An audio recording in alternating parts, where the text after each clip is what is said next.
Hi friends, പുതിയൊരു informative വീഡിയോയിലേക്ക് ഏവർക്കും സ്വാഗതം. ഇന്നത്തെ വീഡിയോയിൽ നമ്മൾ നോക്കാൻ പോകുന്നത് ഓൺലൈനിൽ നിന്നും എങ്ങനെയാണ് ആധാർ കാർഡ് പ്രിൻറ്റ് ചെയ്തെടുക്കുക എന്നുള്ളതാണ് ഈ വീഡിയോയിൽ കാണിക്കുന്നത്. നിങ്ങളുടെ കയ്യിൽ ആധാർ കാർഡ് മിസ്സായി പോയിട്ടുണ്ടെങ്കിൽ, അതായത് കളഞ്ഞു പോയിട്ടുണ്ടെങ്കിൽ, നിങ്ങൾക്ക് ആധാർ കാർഡ് നമ്പർ അറിയാമെങ്കിൽ ആ ഒരു ആധാർ കാർഡ് നമ്പർ വെച്ചുകൊണ്ട് ഓൺലൈനിൽ നിന്നും ആധാർ കാർഡ് പ്രിൻറ്റ് ചെയ്തെടുക്കാൻ സാധിക്കും. അതെങ്ങനെയെന്നുള്ളതാണ് ഇന്നത്തെ വീഡിയോയിൽ കാണിക്കാൻ പോകുന്നത്. വീഡിയോ ഇഷ്ടപ്പെടുകയാണെങ്കിൽ ലൈക്ക് ചെയ്യുക, ഷെയർ ചെയ്യുക, അഭിപ്രായങ്ങൾ കമൻറ്റ് ചെയ്യുക. നിങ്ങൾ ഇനിയും ചാനൽ സബ്സ്ക്രൈബ് ചെയ്തിട്ടില്ലെങ്കിൽ പെട്ടെന്ന് തന്നെ ഒന്ന് സബ്സ്ക്രൈബ് ചെയ്യുക. എന്നാൽ നമുക്ക് നേരെ വീഡിയോയിലേക്ക് കടക്കാം.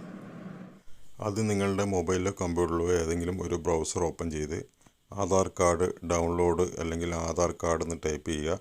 അപ്പോൾ നിങ്ങൾക്ക് United identification authority of India എന്നുള്ള ഒരു വെബ്സൈറ്റ് കാണാം. ആ ഒരു വെബ്സൈറ്റിൽ ക്ലിക്ക് ചെയ്യുക. അപ്പോൾ നിങ്ങൾക്ക് ഇങ്ങനെ ഒരു പേജ് തുറന്നു വരും. ഇവിടെ മുകളിലേക്ക് സ്ക്രോൾ ചെയ്യുക. അപ്പോൾ നിങ്ങൾക്ക് ഇവിടെ കാണാൻ സാധിക്കുന്നതാണ് ഗെറ്റ് ആധാർ എന്നുള്ള ആ ഒരു ഭാഗം. അതിന് താഴെയായിട്ട് ഡൗൺലോഡ് ആധാർ എന്നൊരു ഭാഗം കാണാം. അതിൽ ക്ലിക്ക് ചെയ്യുക. ഇപ്പോൾ നിങ്ങൾക്ക് ഇങ്ങനെ ഒരു പേജ് തുറന്നു വരും. ഇവിടെ ആധാർ നമ്പർ അല്ലെങ്കിൽ എൻറോൾമെൻറ്റ് നമ്പർ അല്ലെങ്കിൽ വെർച്വൽ ഐ ഡി നമ്പർ, ഇതിലേതെങ്കിലും ഒരെണ്ണം ടൈപ്പ് ചെയ്ത് കൊടുക്കുക. അതിനുശേഷം അതിന് താഴെയുള്ള ക്യാപ്ച കോഡ്, അതിലെന്താണോ കാണുന്നത് ആ ഒരു ക്യാപ്ച കോഡ് അതിന് തൊട്ട് താഴെ കാണുന്ന ഭാഗത്ത് ടൈപ്പ് ചെയ്യുക. ഇനി ക്യാപ്ച കോഡ് നിങ്ങൾക്ക് അറിയില്ലെങ്കിൽ ആ ഒരു റൗണ്ടിൻ്റെ ഐക്കൺ ക്ലിക്ക് ചെയ്ത് കഴിഞ്ഞാൽ ക്യാപ്ച കോഡ് മാറി വരുന്നതാണ്. അല്ലെങ്കിൽ ആ ഒരു സൗണ്ടിൻ്റെ ബാറ് കാണാം, അതിൽ ക്ലിക്ക് ചെയ്ത് നിങ്ങൾക്ക് കേൾക്കാനും സാധിക്കും. അതിനുശേഷം താഴെയുള്ള സെൻഡ് OTP എന്നുള്ള ബട്ടൺ ക്ലിക്ക് ചെയ്യുക. അപ്പോൾ നിങ്ങൾ രജിസ്റ്റർ ചെയ്തിരിക്കുന്ന മൊബൈൽ നമ്പറിലേക്ക് ഒരു OTP വരുന്നതാണ്. നിങ്ങൾക്ക് വന്ന OTP താഴെ കാണുന്ന എൻ്റർ OTP എന്നുള്ള ഭാഗത്ത് ടൈപ്പ് ചെയ്ത് കൊടുത്ത് അതിന് തൊട്ട് താഴെ കാണുന്ന വെരിഫൈ ആൻഡ് ഡൗൺലോഡ് എന്നുള്ള ഭാഗം ക്ലിക്ക് ചെയ്യുക. അപ്പോൾ നിങ്ങളുടെ ആധാർ കാർഡ് ഡൗൺലോഡ് ആവുന്നതാണ്. ആധാർ കാർഡ് PDF ഫയലായിട്ടായിരിക്കും ഉണ്ടാകുക. അത് നിങ്ങൾക്ക് പാസ്വേഡ് പ്രൊട്ടക്റ്റഡ് ആയിട്ടായിരിക്കും ഉണ്ടാകുക. അത് എങ്ങനെയാണ് അതിൻ്റെ പാസ്വേഡ് ഇവിടെ എക്സാമ്പിൾ കൊടുത്തിട്ടുണ്ട്.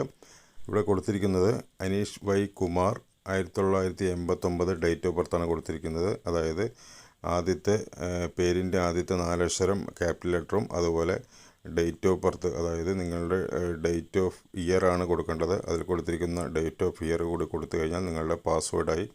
ആ ഒരു പാസ്വേഡ് നിങ്ങൾക്ക് ഇതുപോലെ PDF ഫയൽ ഓപ്പൺ ചെയ്യുമ്പോൾ നിങ്ങൾക്ക് ഇവിടെ ടൈപ്പ് ചെയ്ത് കൊടുക്കാനായിട്ടാണ് പറയുന്നത്. അത് ടൈപ്പ് ചെയ്ത് കൊടുത്ത് OK ബട്ടൺ ക്ലിക്ക് ചെയ്യുമ്പോൾ നിങ്ങളുടെ ആധാർ കാർഡ് നിങ്ങൾക്ക് ഓപ്പണായി വരുന്നത് കാണാൻ സാധിക്കും. അപ്പോൾ ഓക്കെ ഫ്രണ്ട്സ്, ഈ രീതിയിൽ നിങ്ങൾക്ക് നിങ്ങളുടെ ആധാർ കാർഡ് മിസ്സായി പോയിട്ടുണ്ടെങ്കിൽ ഓൺലൈനിൽ നിന്നും വളരെ എളുപ്പത്തിൽ പ്രിൻറ്റ് ചെയ്തെടുക്കാൻ സാധിക്കുന്നതാണ്. നിങ്ങൾക്ക് വീഡിയോ മനസ്സിലായി കാണുമെന്ന് വിചാരിക്കുന്നു. വീഡിയോ ഇഷ്ടപ്പെട്ടെങ്കിൽ ലൈക്ക് ചെയ്യുക, ഷെയർ ചെയ്യുക, അഭിപ്രായങ്ങൾ കമൻറ്റ് ചെയ്യുക. ഇതുപോലെയുള്ള പുതിയ പുതിയ അറിവുകൾക്കായി നിങ്ങൾ ഇനിയും ചാനൽ സബ്സ്ക്രൈബ് ചെയ്തിട്ടില്ലെങ്കിൽ പെട്ടെന്ന് തന്നെ ഒന്ന് സബ്സ്ക്രൈബ് ചെയ്യുക. തൊട്ടടുത്തുള്ള ബെല്ലൈക്കൻ കൂടി എനേബിൾ ചെയ്ത് വയ്ക്കുക. എന്നാൽ നമ്മുടെ ചാനൽ പോസ്റ്റ് ചെയ്യുന്ന വിവിധ വീഡിയോകളും ഉടൻ തന്നെ നോട്ടിഫിക്കേഷനായി ലഭിക്കുന്നതാണ്. പുതിയൊരു അറിവുമായി അടുത്തൊരു വീഡിയോയിൽ കാണാം. Thanks for watching. Good bye.